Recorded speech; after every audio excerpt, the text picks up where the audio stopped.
یہ موت سے کہیں زیادہ دکھ پیدا کرتی ہے اور اس کا جو انجام ہے موت سے کہیں برا ہے۔ یہاں دو باتوں کا موازنہ بہت ضروری ہے کہ ہم موت اور اس عورت کی صحبت اور دوستی کا موازنہ کریں۔ موت کے بارے میں ہم جانتے ہیں، ہمیں علم ہے، ہم اس بات کو سمجھتے ہیں کہ جو موت ہے جب انسان اس کے ہاتھوں میں چلے جاتا ہے تو اس موت کے باعث انسان کے جو جسمانی دکھ ہیں، اس کا جو غم ہے وہ ختم ہو جاتا ہے۔ موت کے باعث انسان کی جو روح ہے وہ جسم کی قید و بند سے رہائی پا جاتی ہے، وہ آزاد ہو جاتی ہے، وہ فری ول ہو جاتی ہے اور وہ براہ راست آسمان پہ چلی جاتی ہے، خداوند کے پاس پہنچ جاتی ہے۔ موت کے باعث انسان دنیاوی فکروں سے، الجھنوں سے اور پریشانیوں سے آزاد ہو جاتا ہے۔ ہم اکثر کہتے ہیں کہ اسے اب مکتی مل گئی ہے، اسے آرام مل گیا ہے، اس لیے کہ اب اس کو ان تمام دنیاوی فکروں سے، ٹینشنوں سے رہائی مل گئی ہے، اب اسے سوچنے کی ضرورت نہیں۔ اور موت کا وہ منظرنامہ جو وائز ہمیں دکھا رہا ہے کہ جب انسان اس کی آغوش میں چلے جاتا ہے، جب انسان اس کے قبضے میں چلے جاتا ہے، جب انسان اس کی آغوش میں پہنچ کر سو جاتا ہے، میٹھی نیند لے لیتا ہے، تو پھر وہاں کوئی کام نہیں، کوئی منصوبہ نہیں، وہاں کسی قسم کا کوئی دھندا نہیں ہے، وہاں کسی بھی قسم کی دنیاوی خواہش نہیں ہے، جسمانی خواہش نہیں، خواہشات، منصوبے، کام، حکمت، یہ سب کا سب ختم ہو جاتا ہے۔ موت انسان کو نیند دے دیتی ہے، انسان نیند میں چلے جاتا ہے اور نیند کے باعث اس کی جو روح ہے وہ ایک خاموشی میں چلی جاتی ہے، عالم خاموشی میں وہ پہنچا دی جاتی ہے۔ تو موت جو ہے اس کی سچائی تو یہ ہے، مگر کلام کے اندر لکھا ہے کہ یہ جو عورت ہے، اس کی جو صحبت ہے، اس کی جو دوستی ہے، اس کی جو یاری ہے، وہ موت سے کہیں تلخ تر ہے۔ ہم جانتے ہیں کہ موت بھی انتہائی تلخ تر ہے اور کوئی جو انسان ہے وہ مرنا نہیں چاہتا، انسان چاہتا ہے کہ وہ ہمیشہ جیتا رہے، مگر سچائی ہے جسے قبول کرنا پڑتا ہے۔ مگر اس عورت کی جو دوستی ہے، صحبت ہے، یہ موت سے کہیں زیادہ سنگین ہے، خطرناک ہے، ہیبت ناک ہے، وحشت ناک ہے۔ اور کلام خداوند کے اندر اس عورت کے انجام کے بارے میں بات کی گئی ہے کہ وہ لوگ جو اس کی صحبت اختیار کرتے ہیں، وہ لوگ جو بازاری اور کسبی بدکار عورتوں کی پیروی کرتے ہیں، جو ان کے اوپر اپنا سب کچھ لٹا دیتے ہیں، جو اپنی زندگی کا آرام ان کے پیچھے خراب کر دیتے ہیں، جو ان کے پیرو بن جاتے ہیں، جو ان کی باتوں میں آ جاتے ہیں، جو ان کے جال اور پھندے میں پھنس جاتے ہیں، ان کے انجام کے بارے میں لکھا گیا ہے۔ امثال کی کتاب اور اس کا 5واں باب، اس حصے کے اندر بتایا گیا ہے کہ اس کا جو انجام ہے وہ انتہائی تلخ ہے۔ امثال 5واں باب، اور یہاں اس کے انجام کے تعلق سے بات کی گئی ہے۔ 5واں باب اس کی پہلی آیت سے میں پڑھوں گا۔ اے میرے بیٹے، میری حکمت پر توجہ کر، میرے فہم پر کان لگا، تاکہ تو تمیز کو محفوظ رکھے اور تیرے لب علم کے نگہبان ہوں۔ آگے اس عورت کے انجام کے بارے میں ہے، ان کے انجام کے بارے میں ہے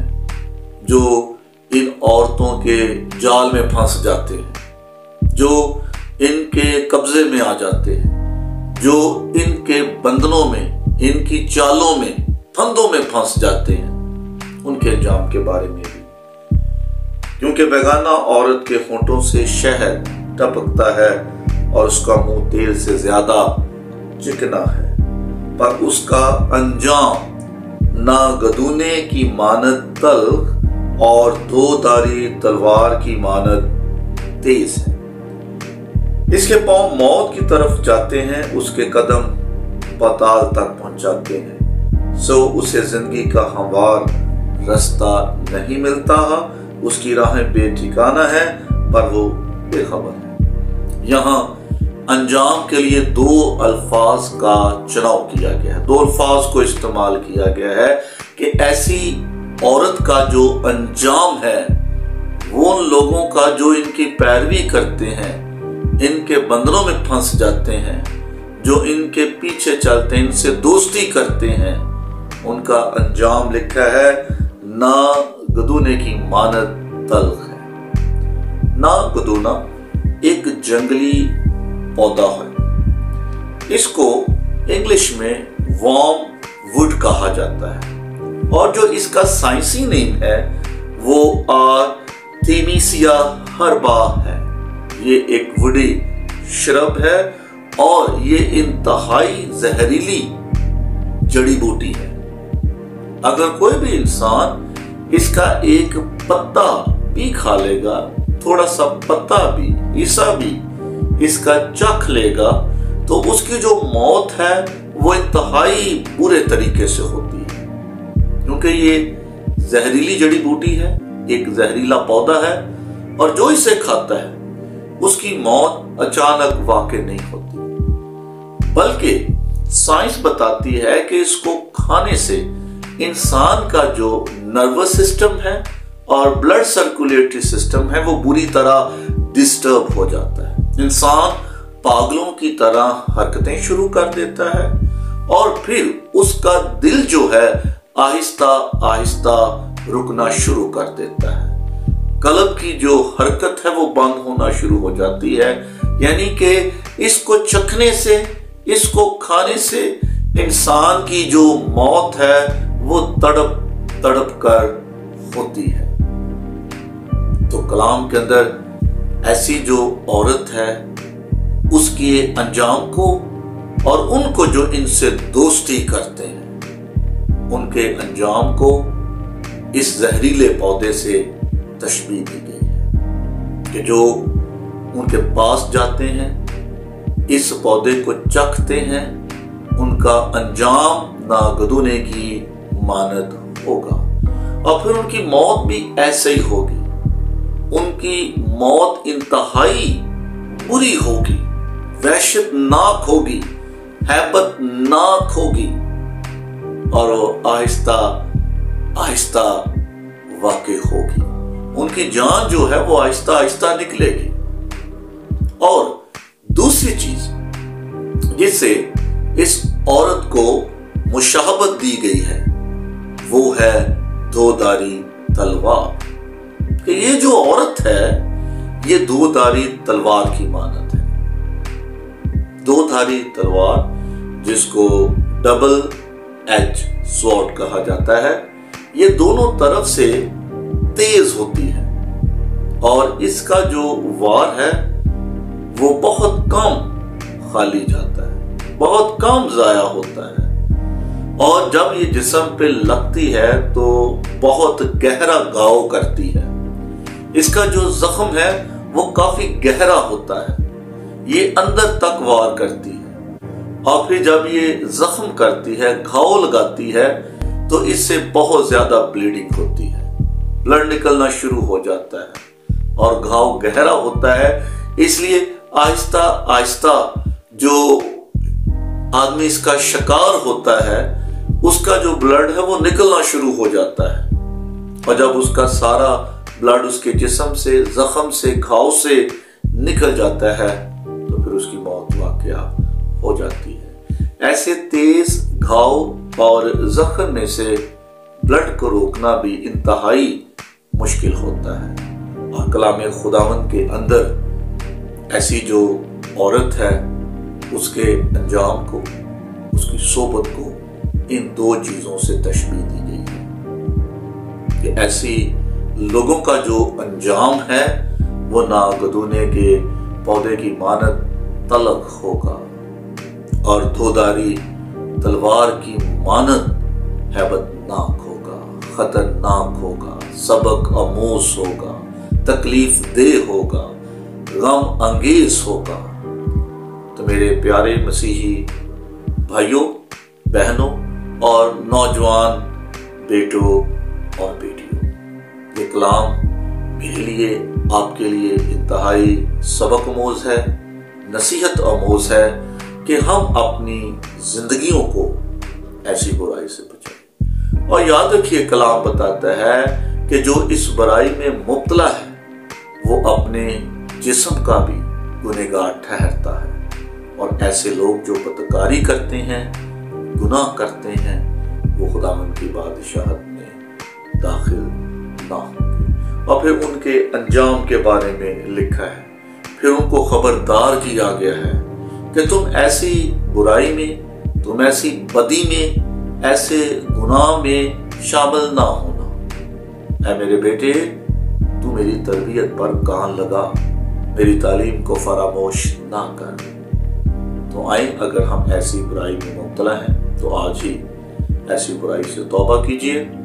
اپنے آپ کو اس برائی سے الگ کیجئے، خداوند کے قدموں میں گر جائیں، خداوند کے حضور دعا کیجئے، خداوند کے حضور توبہ کیجئے، تاکہ خداوند آپ کو اس بڑی برائی سے اور اس بڑی تباہی سے جو اس بدی اور گناہ کے باعث آتی ہے،